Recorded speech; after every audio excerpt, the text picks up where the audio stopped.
Merci de rester fidèle à nos programmes. Bonsoir à toutes et à tous. Bienvenue dans le 1945 à la une de l'actualité. Ce mercredi, le conseil municipal de la ville de Dakar a procédé au renouvellement de son bureau avec l'application de la parité comme l'exige la Cour suprême. À l'issue du vote, Ngone Meng, membre de Tahaou Sénégal, a été élu première adjointe au maire en remplacement à Basfal, membre du parti dissous PASTEF. Les proches de l'opposant Ousmane Sonko ont boycotté l'élection. Grand Magal de Touba édition 2023, un CRD spécial sur l'événement s'est tenu au ministère de l'Intérieur, la sécurité et l'accès à l'eau, l'assainissement et l'approvisionnement du marché, entre autres questions soulevées lors de cette rencontre.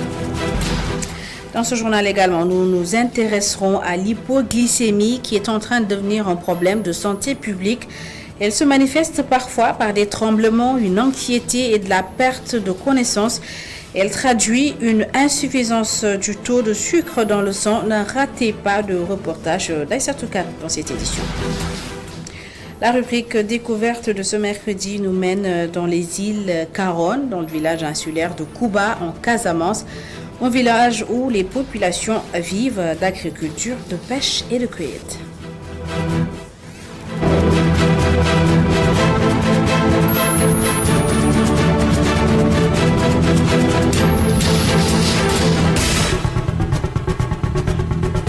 Session ordinaire du conseil municipal de la ville de Dakar, à Basfal, du parti dissous PASTEF, perd le fauteuil de premier adjoint au maire de Dakar. Il est remplacé par Ngone Meng du mouvement Tahaou Sénégal, et en procédant à ce renouvellement, le conseil municipal de Dakar entend respecter la décision de la Cour suprême sur le respect de la parité. Une élection mouvementée, boycottée par des proches de l'opposant Ousmane Sonko, et en réponse à ces frustrations, la première adjointe au maire nouvellement élue a invité le bureau municipal au travail pour l'intérêt des populations dakaroises.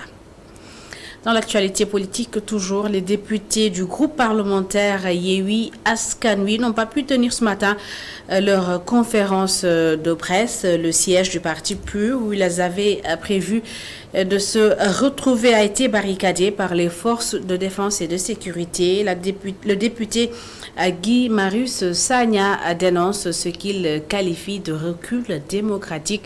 Je vous propose de l'écouter au micro de Khadija Diouf. Quand nous sommes arrivés à la porte du siège national du parti PUR, cette porte a été barricadée par les gendarmes qui nous ont dit que personne n'entrerait dans le siège du PUR pour une conférence de presse. Je leur ai demandé est-ce qu'ils avaient un papier. Ils ont dit qu'ils n'avaient aucun papier, mais qu'ils nous empêcheraient, parce que c'est ça les ordres, d'avoir accès au siège du parti PUR. Depuis lors, vous avez vu, nous marchons, nous errons. Nous errons à travers les rues de Dakar pour trouver un siège.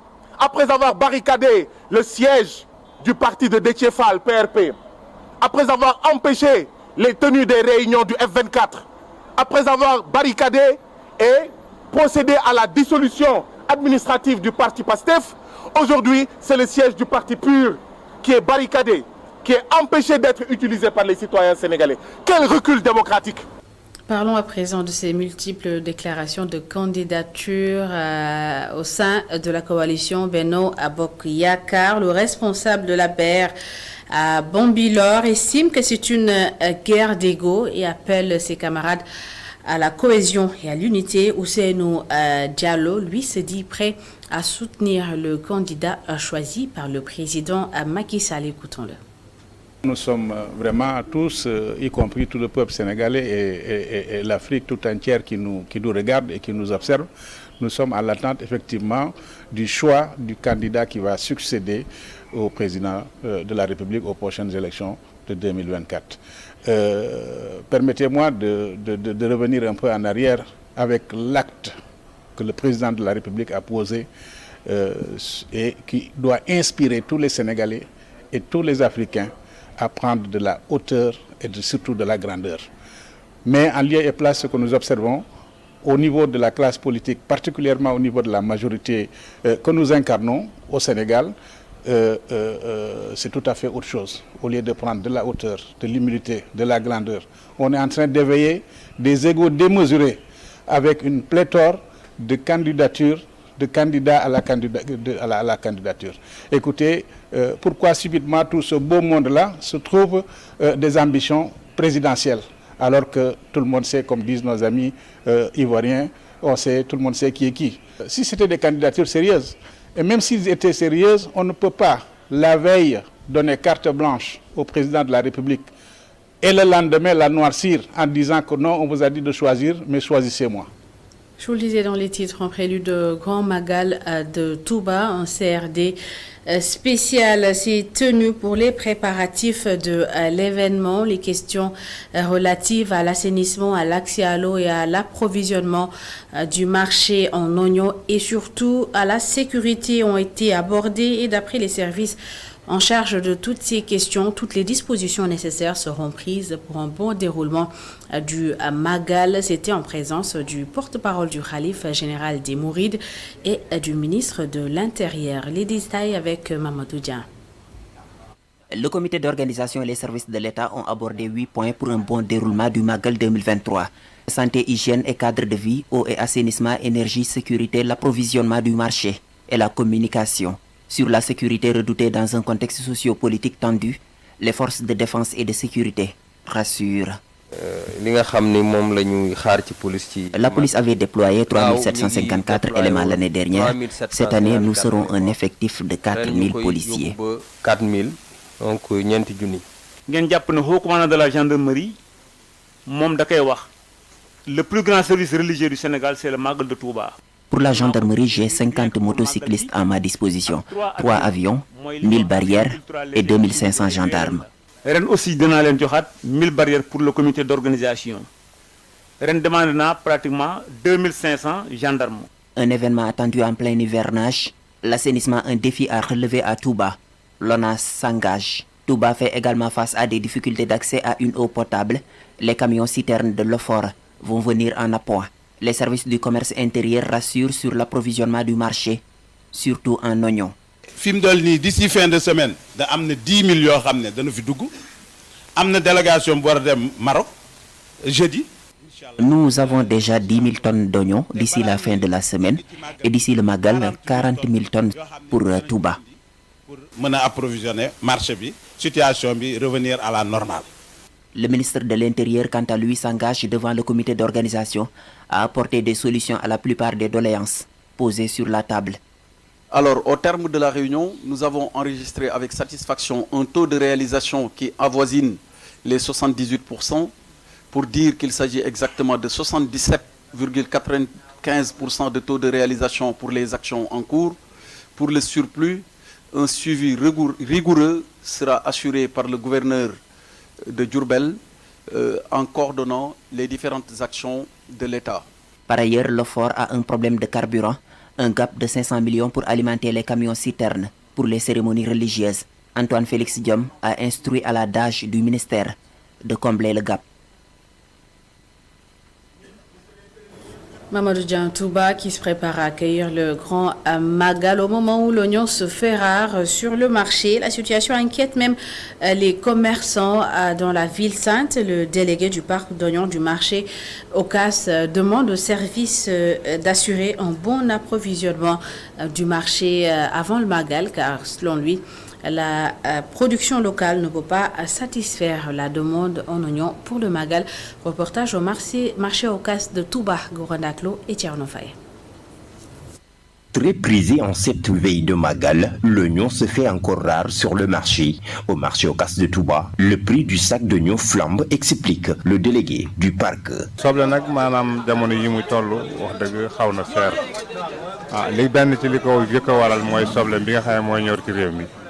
Le prix de l'oignon a connu une hausse notoire et c'est tout simplement dû aux producteurs locaux car ils n'ont pas assuré l'approvisionnement en oignons sur le marché. Et pire, l'oignon importé se fait aussi rare. Le parc n'a plus de stock.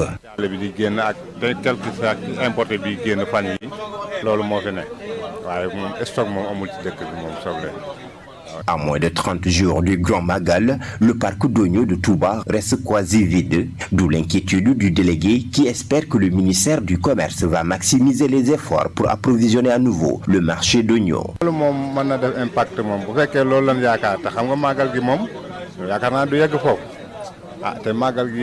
Je pense que les 23 000 tonnes peuvent assurer l'approvisionnement. Le Magal arrive et nous n'avons plus de stock. Mais si le gouvernement redouble d'efforts, nous pouvons tourner la page. Il faut aussi savoir que l'oignon local ne peut pas faire l'affaire.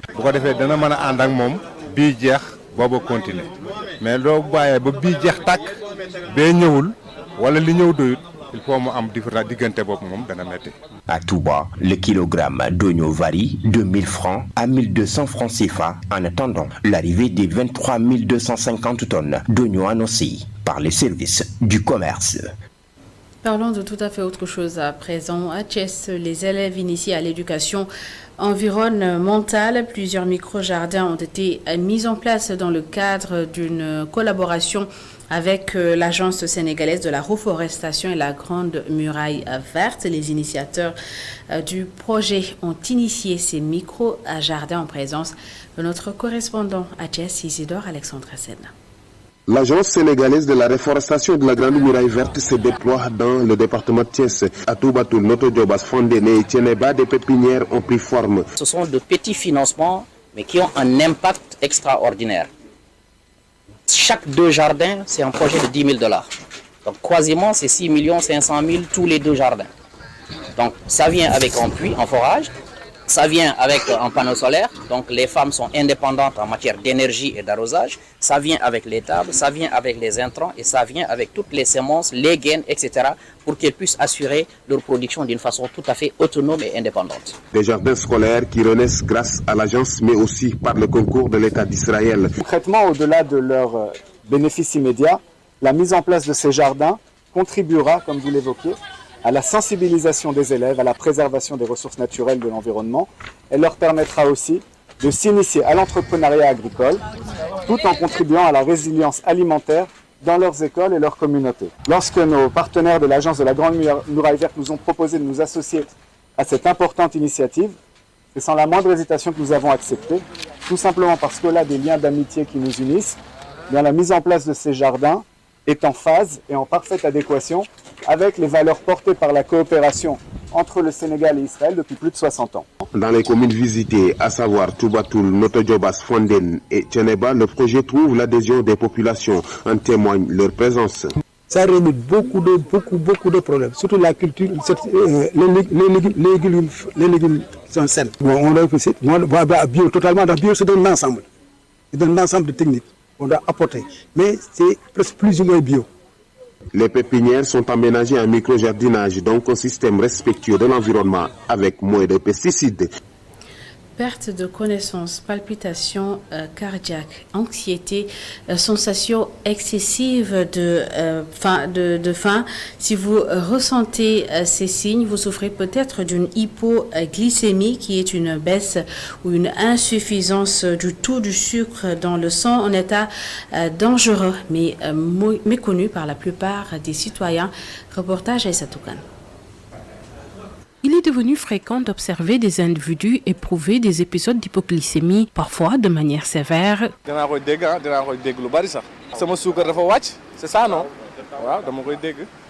Sur la place Niagaoro, Aziz confie n'avoir jamais subi une baisse de sucre, mais est au fait des symptômes associés. Je ne maîtrise pas les causes, mais je sais qu'il est dit qu'un individu ne devrait pas manquer de sucre. Souvent, la personne peut ressentir des vertiges ou des tremblements. Sur le pont de Yoff, nous sommes en présence de Astou. Selon la dame, le diabète a été l'origine de l'épisode d'hypoglycémie vécu par son père. Souvent, c'est à cause du régime suivi pour le diabète qui fait qu'il ne consomme plus de sucre. C'est arrivé à mon père, c'est à cause de cela qu'il a eu une hypoglycémie. D'ailleurs, elle était démunie quant aux mesures à prendre et aux soins à prodiguer lors de cette situation. Quand cela est arrivé à mon père, je ne savais pas quoi faire. Nous ne savions pas quoi prendre en cas d'hypoglycémie. Nous devrions connaître les premiers soins. Selon Aziz, les médecins devraient informer des symptômes et des premiers soins.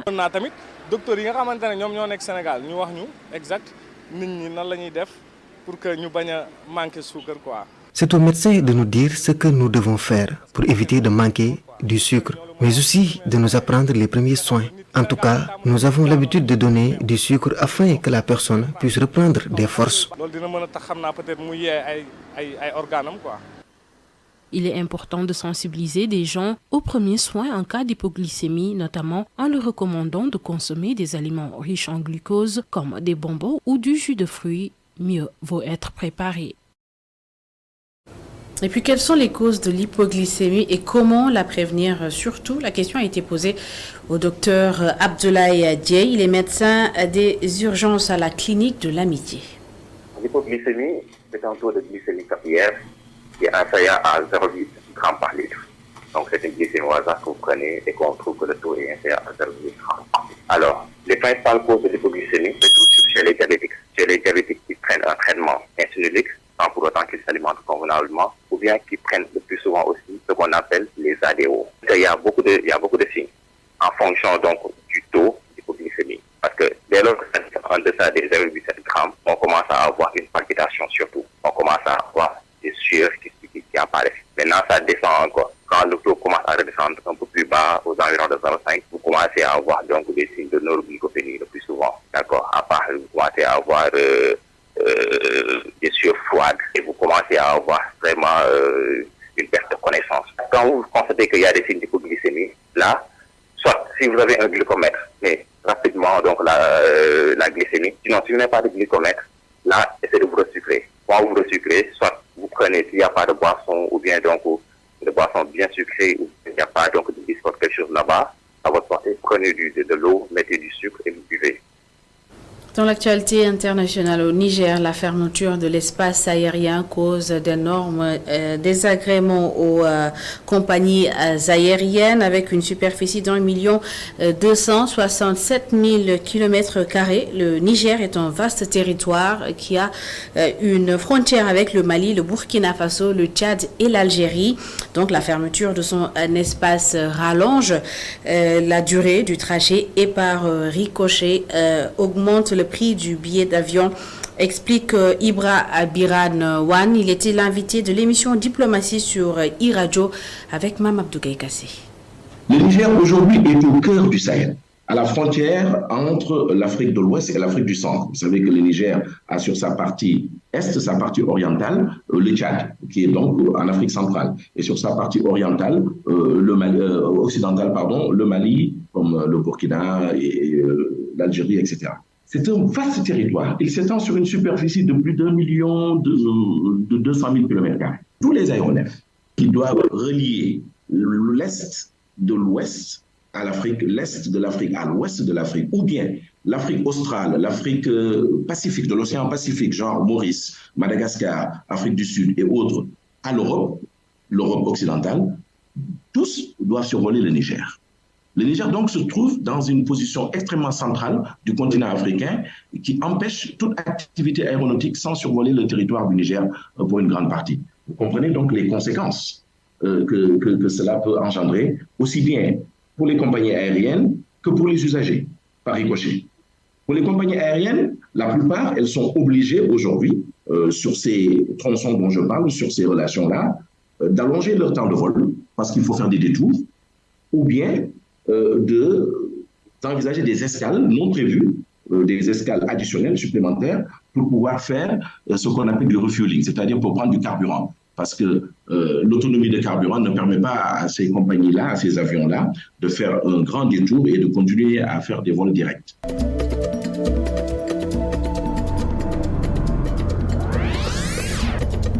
On nous amène ce soir à la découverte des îles Caronne. C'est dans le département, dans la commune de Kafountine, à Kouba, plus précisément un village insulaire avec une terre riche et fertile, mais dépourvue d'infrastructures de base. L'agriculture, la pêche et la cueillette sont les principales activités dans cette localité. Et comme dans tous les villages insulaires, l'accessibilité est un énorme problème. Hassan Bah et Daouda Sambou. Située dans les îles Caronne, l'île de Kouba est très difficile d'accès, malgré sa proximité avec la capitale communale Kafountine. Dans cette localité, les activités tournent autour de l'agriculture, la pêche, la cueillette des huîtres et la récolte du vin de palme. Les femmes occupent une place importante dans les activités du village. Après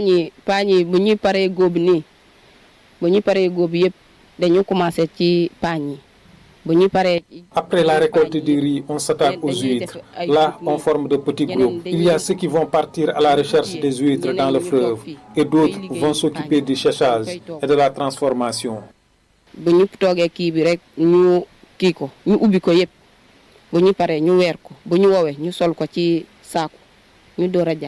Dans cette localité, pour aller dans les rizières, il faut prendre une pirogue, une grande difficulté pour ces femmes dépourvues de tout moyen.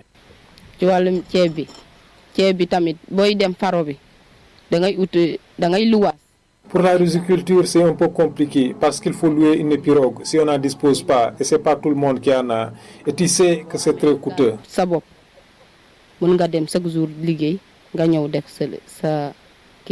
À Cuba, la pêche se résume le plus souvent à la consommation. Il le comprend pour chercher de quoi à manger. Parce que quand la femme n'a pas de quoi faire,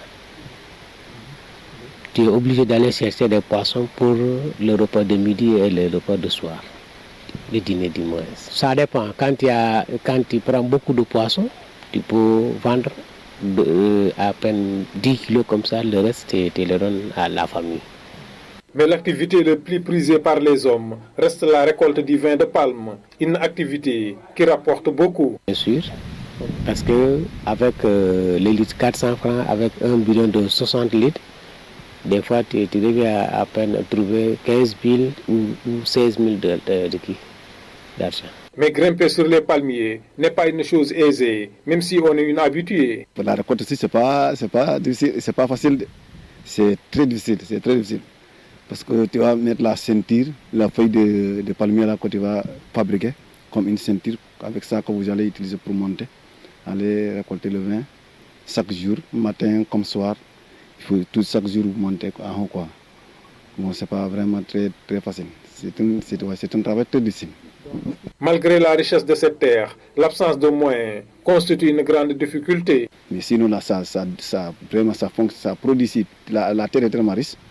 Mais il n'y a pas de moyens. On n'a pas les moyens pour faire les jardins, les grillages et creuser les puits pour que les femmes puissent faire le commerce. On en veut, mais il n'y a pas de moyens. C'est le moyen qui nous manque, quoi. Comme sa voisine Hilol, l'île de Cuba est dépourvue de toute infrastructure sociale de base.